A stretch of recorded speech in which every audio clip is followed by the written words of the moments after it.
ഇന്നിവിടെ ഒരു വെറൈറ്റി ടോപ്പിക്കാണ്. എന്താണെന്ന് വെച്ചാൽ ഇപ്പോൾ ലോക്ക്ഡൗൺ ഒക്കെ ആയിട്ട് വീട്ടിൽ തന്നെ ഇരിക്കുമ്പം എൻ്റെ പേഴ്സണൽ എക്സ്പീരിയൻസ് ആണ് കേട്ടോ. അതായത് എനിക്കൊരു ചേച്ചിയുണ്ട്, ഞാൻ ഓൾറെഡി പറഞ്ഞു. എൻ്റെ ചേച്ചിക്ക് ഒരു കുഞ്ഞു പാവയുണ്ട്. അപ്പം അവൻ ജനിച്ചൊരു 4 വയസ്സ് വരെ 3.5 വയസ്സ് വരെ ഞാൻ അവൻ്റെ കൂടെ തന്നെ ആയിരുന്നുകൊണ്ട് എനിക്ക് ഒത്തിരി മിസ്സിങ് ആണ് അവനെ അങ്ങോട്ട്. അപ്പം ഞങ്ങളിങ്ങനെ എല്ലാവരും വീട്ടിലിരുന്നിട്ട് അവൻ്റെ പഴയ വീഡിയോ കാണലാണ് ഞങ്ങളുടെ ഇപ്പോഴത്തെ ഒരു പ്രധാന വിനോദം. അതായത് എൻ്റെ, അമ്മയുടെ, ചേച്ചിയുടെ ഒക്കെ. അപ്പോൾ ഞങ്ങൾക്കൊരു ഗ്രൂപ്പുണ്ട്, ഫാമിലി ഗ്രൂപ്പുണ്ട്. എല്ലാവർക്കും ഇപ്പോൾ വാട്സപ്പ് ഫാമിലി ഗ്രൂപ്പ് ഉണ്ടാവുമല്ലേ. അപ്പോൾ അതിനകത്തൊക്കെ ഇങ്ങനെ അയച്ചു വിടുമ്പോൾ നമുക്ക് എന്താണെന്ന് വെച്ചാൽ സ്റ്റോർ ചെയ്യാൻ പറ്റുന്നില്ല വീഡിയോസ്. എൻ്റെ അടുത്തുള്ളത് ചേച്ചിക്ക് ഷെയർ ചെയ്യുന്നു, അവരുടെ അടുത്തുള്ളത് എനിക്ക് ഷെയർ ചെയ്യുന്നു. അപ്പോൾ എനിക്ക് സ്റ്റോർ ചെയ്യാൻ പറ്റുന്നില്ല. ഞാനിങ്ങനെ ആലോചിച്ച് എന്ത് ചെയ്യാൻ പറ്റും, നമുക്ക് എല്ലാ വീഡിയോസും കൂടെ ഒന്നാക്കിയിടായിരുന്നു. ആദ്യം ഞാൻ വിചാരിച്ചു എൻ്റെ യൂട്യൂബ് ചാനലിൽ എടുത്തിടാൻ എല്ലാം, എന്നിട്ട് പ്രൈവറ്റ് ആക്കി വെക്കാം. പിന്നെ വിചാരിച്ചു അത് നടക്കുന്ന കാര്യമില്ല, കാരണം ഒത്തിരി ഉണ്ട്. അപ്പം പിന്നീട് ഞാൻ ചിന്തിച്ചപ്പോൾ ഓക്കെ, എൻ്റെ ചൈൽഡ്ഹുഡ് എനിക്ക് കാണാൻ ഒത്തിരി ആഗ്രഹം ഉണ്ടായിരുന്നു, എന്തെങ്കിലുമൊക്കെ വീഡിയോസ്, ഫോട്ടോസൊക്കെ. അപ്പോൾ ഒരുപാട് ഫോട്ടോസ് മിസ്സായി പോയിട്ടുണ്ട്. കാരണം എൻ്റെ അടുത്ത് ആദ്യം ഡെസ്ക്ടോപ്പ് ആയിരുന്നു ഉണ്ടായിരുന്നത്, അതിൻ്റെ ഹാർഡ് ഡിസ്ക് പോയി. അപ്പം നമുക്ക് അറിയില്ലായിരുന്നു എക്സ്റ്റേണൽ ഹാർഡ് ഡിസ്കിലൊക്കെ എടുത്ത് വെക്കാന്നുള്ളത്. അങ്ങനെ ആ ഹാർഡ് ഡിസ്ക് റിക്കവർ ചെയ്യാൻ പറ്റാതായപ്പോൾ ഒത്തിരി കുഞ്ഞിലെ ഫോട്ടോസ് ഒത്തിരി അങ്ങ് ഡിലീറ്റ് ആയിപ്പോയി. അപ്പം ഞാനിപ്പോൾ ചെയ്യാൻ പോകുന്നത്, ഞാൻ വിചാരിച്ചു എന്തുകൊണ്ട് അവൻ്റെ പേരിൽ ഒരു ജിമെയിൽ അക്കൗണ്ട് ക്രിയേറ്റ് ചെയ്തിട്ട് അതിനകത്ത് ഒരു OneDrive അവനൊരു ഫോൾഡർ ഇട്ട് ഓൾഡ് മെമ്മറീസിനോ അല്ലെങ്കിൽ എന്തെങ്കിലും ഒരു ചൈൽഡ് മെമ്മറി എന്തെങ്കിലും ഒരു ഫോൾഡർ ഇട്ട് എല്ലാ വീഡിയോസും ഫോട്ടോസും ഒക്കെ അതിനകത്തൊന്ന് നമുക്ക് സെറ്റ് ചെയ്ത് വെച്ച് കഴിഞ്ഞാൽ പിന്നീട് അവൻ വലുതായി കഴിയുമ്പം അവൻ അതേ ജിമെയിൽ ID യൂസ് ചെയ്യാം. ചിലപ്പോൾ ആ ടൈമിലൊക്കെ ആകുമ്പോഴത്തേക്ക് അത് കിട്ടിയില്ലെങ്കിലും ഇപ്പോൾ ഫുൾ നെയിമിലൊക്കെ ജിമെയിൽ ID കിട്ടാൻ വളരെ പ്രയാസമാണ്. അപ്പം നമുക്കൊന്ന് ട്രൈ ചെയ്ത് നോക്കാം, അവൻ്റെ പേരിലൊരു ജിമെയിൽ ID കിട്ടുമോ എന്ന്. നമുക്ക് എങ്ങനെയാണ് അത് ഉണ്ടാക്കുന്നതെന്ന് നോക്കാം. ഗൂഗിൾ അക്കൗണ്ട് ക്രിയേറ്റ് ചെയ്യാനായിട്ട് നമ്മൾ ജിമെയിലിൽ ടൈപ്പ് ചെയ്ത് കൊടുക്കുക, ഗൂഗിളിൽ സെർച്ച് ചെയ്യുക. അപ്പോൾ നമുക്ക് സെർച്ച് എഞ്ചിൻ വെച്ചിട്ട് ഇവിടെ റിസൾട്ട് വരും. അതിൽ ക്രിയേറ്റ് ചെയ്യുക, ഗൂഗിൾ അക്കൗണ്ട് കൊടുക്കുക, സെലക്ട് ചെയ്യുക. അത് കഴിഞ്ഞതിന് ശേഷം അതിൻ്റെ നമ്മുടെ ഫോം വന്നു. അപ്പം അതിൽ നമ്മൾ ഈ ഫസ്റ്റ് നെയിമും ലാസ്റ്റ് നെയിമും ആദ്യം എഴുതി കൊടുക്കുക.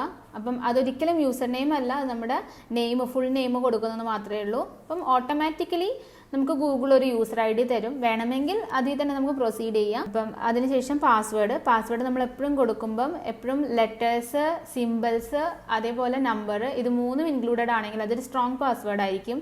അപ്പം നമ്മളെപ്പോഴും പാസ്വേഡ് അങ്ങനെ കൊടുത്തു കഴിഞ്ഞാൽ അത് ഒരു നല്ലൊരു ഹാബിറ്റാണ്. അപ്പം അതിനുശേഷം നെക്സ്റ്റ് കൊടുക്കുക. അപ്പം അടുത്ത് നമ്മുടെ കൺട്രി സെലക്ട് ചെയ്യുക. നമ്മുടെ കൺട്രി താഴോട്ട് പോയി കഴിഞ്ഞാൽ നമുക്ക് കാണാൻ പറ്റും. നമ്മുടെ കൺട്രി നമുക്ക് സെലക്ട് ചെയ്തതിന് ശേഷം നമ്മുടെ ഫോൺ നമ്പർ ടൈപ്പ് ചെയ്ത് കൊടുക്കുക. അതിനുശേഷം നമുക്ക് ഏതെങ്കിലും ഒരു ഇമെയിൽ ID കൊടുക്കണം. അപ്പം ഞാനത് എൻ്റെ ഇമെയിൽ ID തന്നെ കൊടുക്കുകയാണ്.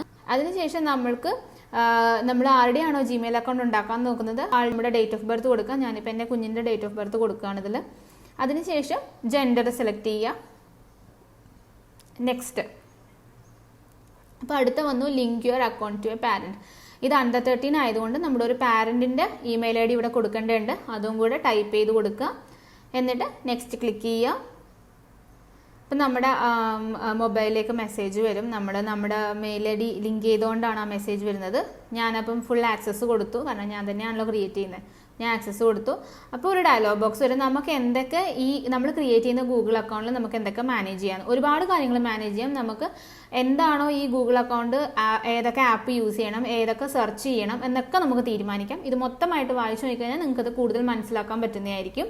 അടുത്ത് വരുന്ന ഡയലോഗ് ബോക്സ് എന്താണെന്ന് വെച്ചാൽ Ankit will join your family group. നമ്മുടെ ഫാമിലി ഗ്രൂപ്പിൽ വേറൊരു വ്യക്തിക്കും കൂടെ ഈ ജിമെയിൽ അക്കൗണ്ട് നമുക്ക് മാനേജ് ചെയ്യാൻ വേണ്ടിയിട്ടുള്ള പെർമിഷനാണ് ചോദിക്കുന്നത്. ഞാനത് അലൗ ചെയ്ത് കൊടുക്കുകയാണ്, കാരണം എൻ്റെ അഭാവത്തിൽ വേറൊരാൾക്കും കൂടെ ഈ അക്കൗണ്ട് ആക്സസിബിലിറ്റി കിട്ടാൻ വേണ്ടിയിട്ടാണ് അങ്ങനെ ചെയ്തിരിക്കുന്നത്. അപ്പോൾ ഇവിടെ വെരിഫിക്കേഷൻ ചോദിച്ചു, ഞാൻ വെരിഫൈ ചെയ്തു, നെക്സ്റ്റ് കൊടുത്തു.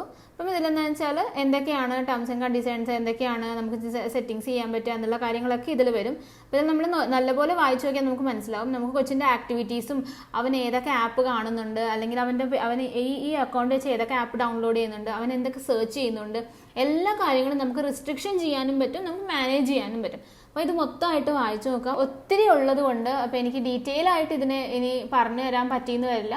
അപ്പം നിങ്ങളിത് ഓരോന്നും ചെയ്യുന്ന സമയത്ത് വായിച്ചു നോക്കുക. നെക്സ്റ്റ് കൊടുക്കുക. ഏതാണോ പാരന്റ് ഇമെയിൽ ID കൊടുത്തത് അതിൻ്റെ പാസ്വേഡ് കൊടുത്തിട്ട് നമ്മൾ ഇതിനെ കൺഫർമേഷൻ ചെയ്യുകയാണ്. കൺഫർമേഷൻ ചെയ്തു, നെക്സ്റ്റ് അടിച്ചു. നമ്മുടെ ഗൂഗിൾ അക്കൗണ്ട് ഇവിടെ ക്രിയേറ്റ് ആയിട്ടുണ്ട്. നമ്മുടെ ഗൂഗിൾ പേജ് ഇവിടെ ഓപ്പൺ ആയി. നമുക്ക് എല്ലാ ഗൂഗിൾ പ്രൊഡക്ട്സും കിട്ടുന്നുണ്ട്. ഇതെല്ലാം റൈറ്റ് സൈഡിൽ ക്ലിക്ക് ചെയ്ത് കഴിഞ്ഞാൽ അറിയാം എല്ലാ ഗൂഗിൾ പ്രൊഡക്ട്സും കിട്ടി. ഞാനിപ്പോൾ അതിൽ ജിമെയിൽ എടുത്തു. ജിമെയിൽ ഓപ്പൺ ചെയ്യുമ്പം ഫസ്റ്റ് ഇമെയിൽ, ഗൂഗിളിൻ്റെ ഫസ്റ്റ് ഇമെയിൽ വന്നു.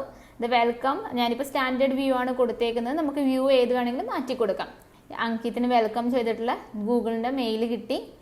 അതിനുശേഷം വീണ്ടും ഞാനിപ്പോൾ മൈ ഡ്രൈവിലേക്ക് പോവുകയാണ്. കാരണം എനിക്ക് ഫോട്ടോസാണല്ലോ സേവ് ചെയ്യാനുള്ളത്. ഞാനിവിടെ വരുന്നു, ലെഫ്റ്റിൽ നോക്കിയാൽ ഞങ്ങൾക്ക് ന്യൂ എന്നൊരു ടാബ് കാണാം. അത് ക്ലിക്ക് ചെയ്യുക, അതിനകത്ത് ഫോൾഡർ എടുക്കുക. ന്യൂ ഫോൾഡറിൽ നമുക്ക് ആവശ്യമുള്ള പേര് ടൈപ്പ് ചെയ്ത് കൊടുക്കുക. ക്രിയേറ്റ് ആയിട്ടുണ്ട്. നമ്മുടെ ആ ഫോൾഡർ നമുക്ക് ഓപ്പൺ ചെയ്ത് കഴിഞ്ഞാൽ നമുക്ക് ഇങ്ങനെ ഒരു വിൻഡോ കാണാം. അതിൽ നമ്മുടെ ഫോൾഡർ നെയിം വീണ്ടും പോയിട്ട് ക്ലിക്ക് ചെയ്യുക. ക്ലിക്ക് ചെയ്ത് കഴിഞ്ഞാൽ താഴെ ഒരു ഡയലോഗ് ബോക്സ് വരും. അതിൽ നമ്മൾ ഷെയർ എന്നുള്ള ഓപ്ഷൻ സെലക്ട് ചെയ്യുക. ഷെയർ എന്നുള്ള ഓപ്ഷൻ സെലക്ട് ചെയ്ത് കഴിഞ്ഞാൽ ഇതുപോലൊരു ഡയലോഗ് ബോക്സ് വരും. ഈ വന്നിരിക്കുന്ന ഡയലോഗ് ബോക്സിൽ നമുക്ക് ഈ ഫോൾഡറിൽ ആർക്കൊക്കെയാണോ ആക്സസ് കൊടുക്കണമെന്ന് ഉദ്ദേശിക്കുന്നത് അവരുടെ ഇമെയിൽ ID ടൈപ്പ് ചെയ്യുക, എന്നിട്ട് സെൻഡ് ചെയ്യുക. ഞാനിവിടെ എൻ്റെ ഫാമിലി മെമ്പേഴ്സ് കുറച്ച് പേരുടെ ഇമെയിൽ ID ടൈപ്പ് ചെയ്തിട്ടുണ്ട്, ഞാൻ സെൻഡ് ചെയ്തു. ഇനി അവർക്കിത് റിക്വസ്റ്റ് ആയിട്ട് നോട്ടിഫിക്കേഷൻ പോകും. അവരത് അക്സെപ്റ്റ് ചെയ്യുന്നതോടുകൂടി ഈ ഫോൾഡറിൽ അവർക്ക് ആക്സസ് കിട്ടുന്നതായിരിക്കും. അപ്പോൾ നമ്മൾ വീണ്ടും ഫോൾഡറിലേക്ക് വരിക. എന്നിട്ട് ലെഫ്റ്റ് സൈഡിൽ ന്യൂ ക്ലിക്ക് ചെയ്യുക. ന്യൂ ക്ലിക്ക് ചെയ്ത് കഴിഞ്ഞാൽ നമുക്ക് ഫയൽ അപ്ലോഡ് എന്നുള്ളൊരു ഓപ്ഷൻ കിട്ടും. ഫയൽ അപ്ലോഡ് ഓപ്ഷൻ ക്ലിക്ക് ചെയ്യുക. ഫയൽ അപ്ലോഡ് ഓപ്ഷൻ ക്ലിക്ക് ചെയ്ത് കഴിഞ്ഞാൽ നമുക്ക് നേരെ നമ്മുടെ ഫോൾഡേഴ്സിലേക്ക് പോവുക. ഏത് ഫോൾഡറിൽ നിന്നാണോ ഫോട്ടോ വേണ്ട ഫോട്ടോ സെലക്ട് ചെയ്യുക, ഓക്കെ കൊടുക്കുക. ഇതാ ഇവിടെ കണ്ടോ റൈറ്റ് സൈഡിൽ എൻഡിൽ നമുക്ക് കാണാം ആ ഫോട്ടോ അപ്ലോഡ് ആയി കഴിഞ്ഞു. ഇങ്ങനെ നമുക്ക് ഫോട്ടോ അപ്ലോഡ് ചെയ്യാൻ പറ്റും. എല്ലാവരും ഇതുപോലെ ട്രൈ ചെയ്ത് നോക്കുക.